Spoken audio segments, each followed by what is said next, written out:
Selain mendatangi rumah sanak saudara, libur panjang juga dapat kita isi dengan bepergian ke tempat-tempat wisata. Salah satu tempat wisata yang paling populer di Sumatera Utara adalah Danau Toba atau Pulau Samosir. Nah, di saat perjalanan penyeberangan itulah terjadi tragedi naas ini.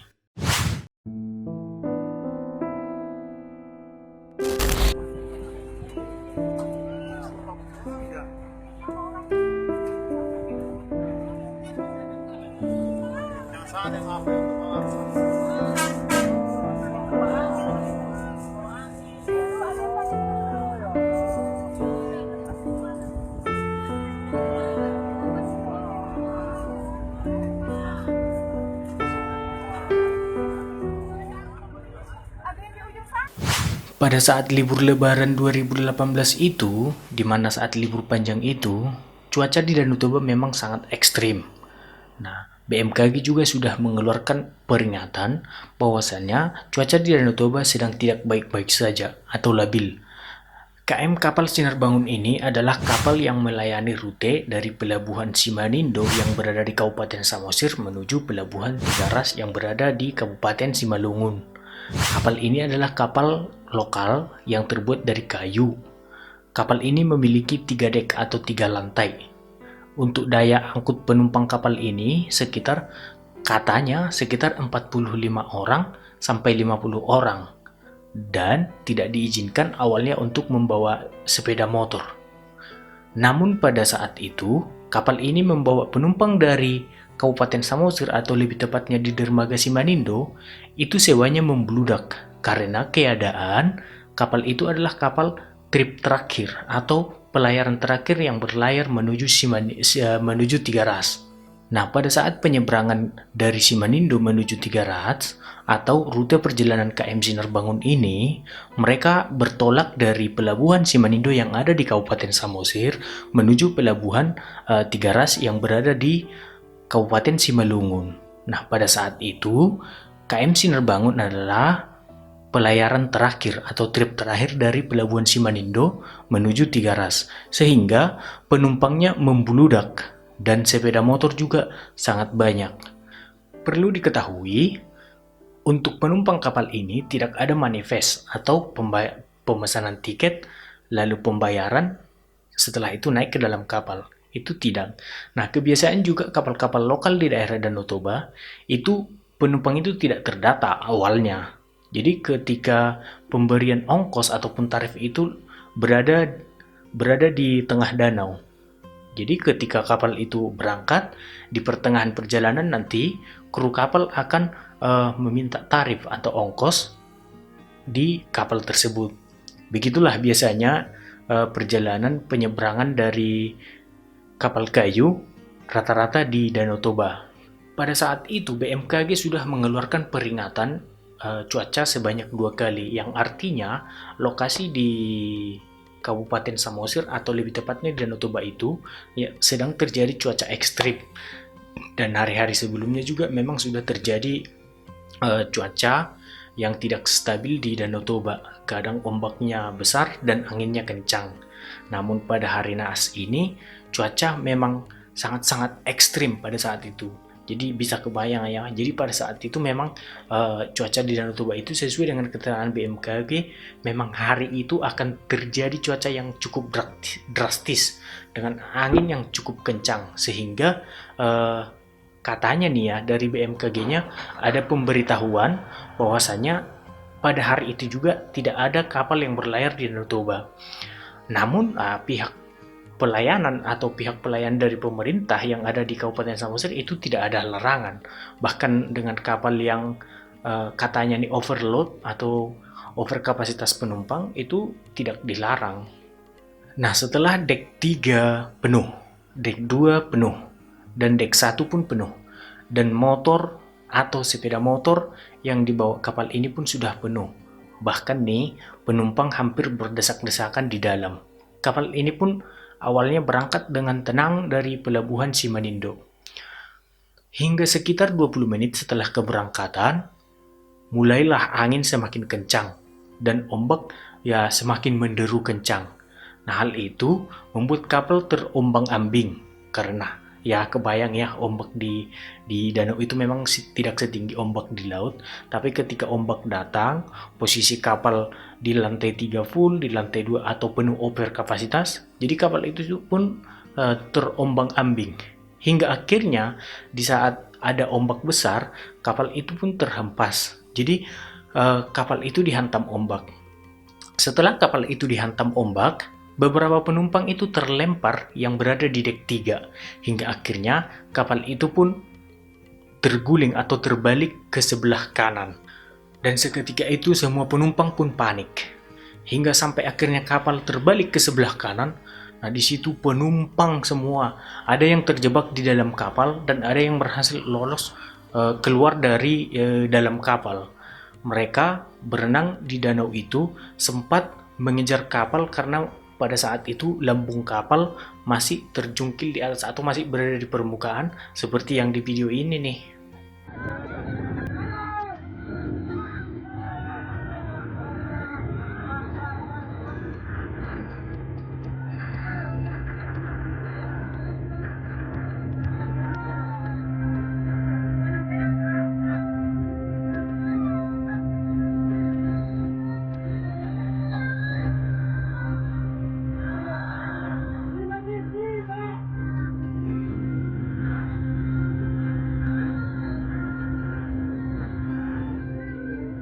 Setelah beberapa menit terbalik, nah di situ salah satu ferry KMP Sumut 2 melintasi daerah mereka. Namun posisi ferry ini datang, kapal yang sempat terapung itu sudah tenggelam karena penumpang yang berada di lambung kapal seperti yang di video ini. Nah, mereka sempat naik ke lambung kapal, namun karena banyaknya penumpang juga yang naik ke lambung kapal itu, perlahan-lahan kapal itu pun semakin tenggelam. Nah, di kedatangan KMP Sumut 2 ini, nah mereka berhasil menyelamatkan 3 orang penumpang dan melempar life jacket dan pelampung berjenis seperti yang bulat-bulat, entah apa itu namanya, saya kurang paham. Nah, mereka melempar. Jadi sebanyak 3 orang diselamatkan ferry ini, namun akhirnya ferry ini meninggalkan mereka. Nah, tidak dengan alasan ya nahkoda ini meninggalkan, karena nahkoda juga takutnya penumpang yang dibawa dalam keadaan selamat ini panik, dan cuaca yang terjadi pada saat itu sedang tidak baik-baik saja. Hingga akhirnya ya nahkoda ferry tersebut menyelamatkan penumpangnya terlebih dahulu. Namun sudah mengontak beberapa kru atau pengusaha kapal di daratan agar segera menyelamatkan mereka. Tidak kurang dari 15 menit, sesuai dengan pengakuan korban selamat juga, beberapa kapal sudah datang untuk menyelamatkan mereka atau evakuasi. Kapal-kapal kayu itu sudah datang dan ada beberapa yang diselamatkan. Dari beberapa kesaksian korban, ini yang paling penting nih untuk tetap berhati-hati. Nah, ada salah satu penumpang yang dimana dia bersama dengan kerabatnya liburan ke Samosir. Nah, ketika sudah di dalam kapal ini, mereka sempat menanyakan tempat pelampung kepada ABK. Bang, pelampungnya di mana? Terus ditunjukkanlah sama ABK. Setelah ditunjukkan, mereka juga bertanya, Bang, kondisi seperti ini kapalnya apakah aman? Nah, si ABK pun menjawab, ya aman-aman saja dan ini kejadian sudah biasa kok. Katanya begitu. Nah, setelah itu, mereka pun yang sempat memakai life jacketnya itu, membuka life jacketnya kembali dan menyimpannya kembali. Dan ada satu orang tuh temannya yang masih menggunakan life jacket. Karena dia cuma sendiri menggunakan life jacket, teman-temannya yang sudah membuka life jacketnya tadi pun mentertawakan dia, hingga akhirnya dia pun melepas life jacketnya. Namun setelah melepas life jacketnya sekitar 20 menit pelayaran, akhirnya mereka sadar bahwa kapal itu pun sudah terbalik. Mereka dari dalam kapal, kebetulan mereka ini berada di lantai 1 ya, jadi mereka berlomba untuk keluar dari dalam kapal itu, yang dimana yang paling di dalam kapal itu adalah di lantai 1. Mereka hampir keinjak dan beberapa ada yang tangannya memar, mereka luka ada karena berjuang untuk keluar dari dalam kapal tersebut. Hingga akhirnya satu di antara mereka belum eh, ketahuan sampai sekarang. Artinya satu dari teman mereka itu hilang pasca kejadian. Sementara seorang ibu yang berhasil keluar dari kapal itu, dia sempat dengan anaknya menaiki lambung kapal yang sempat terapung. Karena ibu ini paham berenang, ngertilah berenang, dia selamat. Tetapi anaknya dan suaminya ikut hilang dalam kejadian naas ini. Di sisi lain, ada keluarga korban yang juga turut kehilangan. Bayangkan nih, 7 anggota keluarganya hilang dalam pelayaran itu. Jadi untungnya dia nggak ikut karena dia bekerja di daerah Sibolga atau Tapanuli Tengah. Dia bekerja, jadi dalam acara liburan itu dia tidak ikut. Jadi keluarganya 6 orang ikut dalam tragedi Sinar Bangun ini. Namun satu orang atau ibunya ditemukan meninggal. 6 orang lagi ditemukan tidak ditemukan. Jadi hilang dalam pelayaran ini begitu. Nah, setelah pertolongan yang dilakukan oleh KMP Sumut 2, keesokan harinya atau hari selanjutnya dilakukanlah upaya pencarian. Hari kedua itu atau keesokan harinya polisi mulai melacak BTS sinyal atau sinyal handphone para korban, tetapi tidak ada ditemukan. Setelah melakukan pencarian dengan helikopter, dengan kapal lokal, dengan tim SAR, tidak juga membuahkan hasil. Dan akhirnya dikerahkan penyelam sebanyak 23 orang, ya, di mana penyelam ini dari anggota tim SAR dan juga gabungan TNI yang sudah terujilah kemampuannya, namun juga tidak membuahkan hasil. Sementara beberapa hari kemudian ada ditemukan tuh korban, tapi yang sudah meninggal 2 orang. Jadi mungkin kematian mereka ini tidak terikut di dalam kapal sehingga mereka masih dapat mengapung. Jadi yang meninggal ini dapat di pinggiran perairan Danau Toba lah. Di hari-hari selanjutnya juga diturunkan alat-alat canggih, multi beam sonar atau apalah namanya itu, saya kurang paham. Jadi dia untuk mendeteksi di perairan Danau Toba. Nah, setelah diturunkannya alat ini yang katanya diklaim dapat mendeteksi di kedalaman sampai 600 meter. Nah, ketika alat canggih ini diturunkan, tidak ada apa-apa yang terdeteksi. Artinya keadaan KM Sinar Bangun itu belum diketahui, tidak membuahkan hasil. Nah, para dukun dan paranormal juga diterjunkan untuk mencari kapal ini, tapi tidak membuahkan hasil. Hingga akhirnya alat yang super canggih pun diturunkan, yang dapat menjangkau hingga 2000 meter.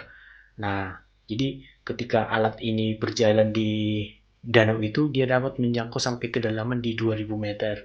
Hingga akhirnya KM Sinar Bangun pun ditemukan di kedalaman 450 meter, bayangin.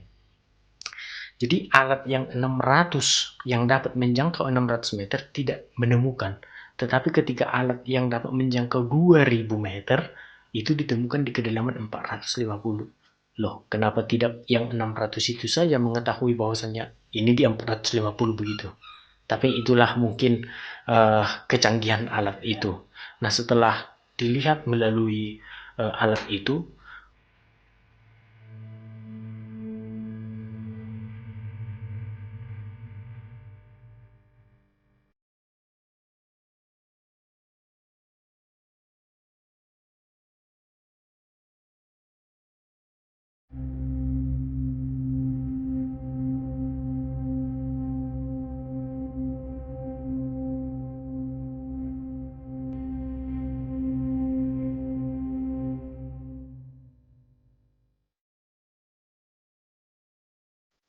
para korban, baik itu motor, korban, dan bangkai kapal pun ditemukan dalam berbentuk video dan foto. Jadi ini dia. Nah, itu bisa dilihat dengan terang-terangan bahwasanya dipastikan itu adalah KM Sinar Bangun. Sesuai dengan hasil investigasinya, nahkoda kapal ditetapkan sebagai tersangka. Yang dalam pengakuan dia juga sebenarnya dia uh, sempat terjebak di dalam kapal itu.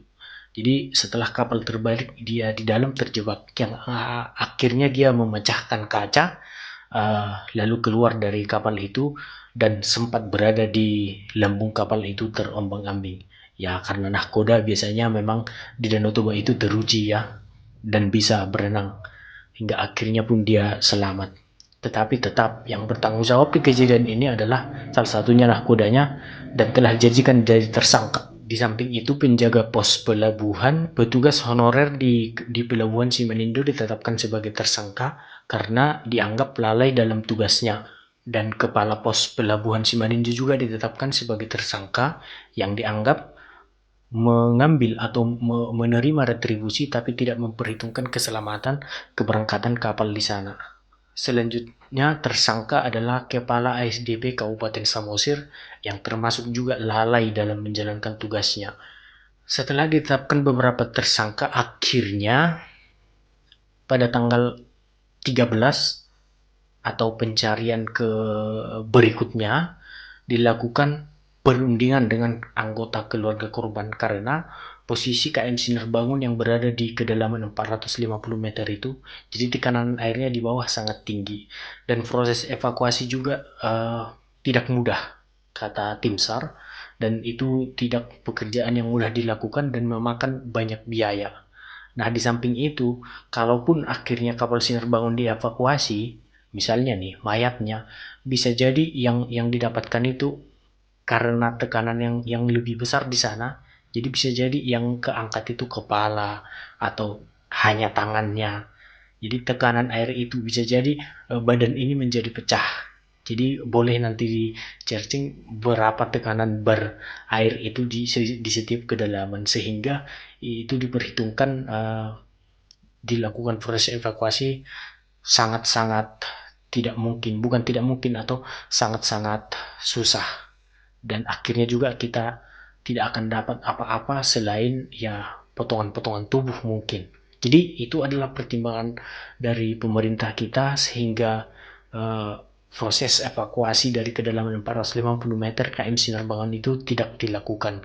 Hingga akhirnya pemerintah berunding dengan keluarga korban sepakat untuk menutup proses pencaharian dan melakukan tabur bunga di Danau Toba yang dihadiri dengan seluruh keluarga korban dan melakukan peletakan batu pertama untuk pembuatan tugu atau peringatan atau monumen KM Sinar Bangun di Tiga Ras yang difasilitasi oleh pemerintah Kabupaten Simalungun, yang dimana hingga saat ini monumen KM Sinar Bangun itu masih dapat kita temukan, yang katanya desainnya itu menyerupai bayang-bayang kapal.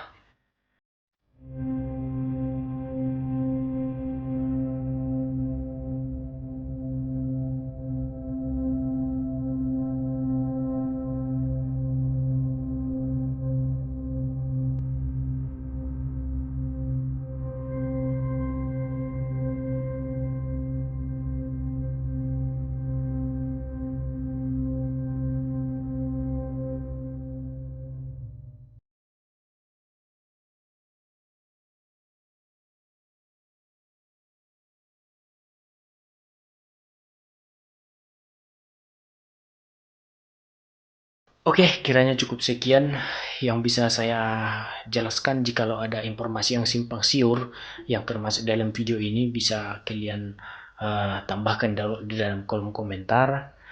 Akhir kata, ya mudah-mudahan kita semua setiap dalam acara liburan dan perjalanan selalu hati-hati dan tetap mengutamakan kesehatan dan keselamatan kemanapun kita melangkah.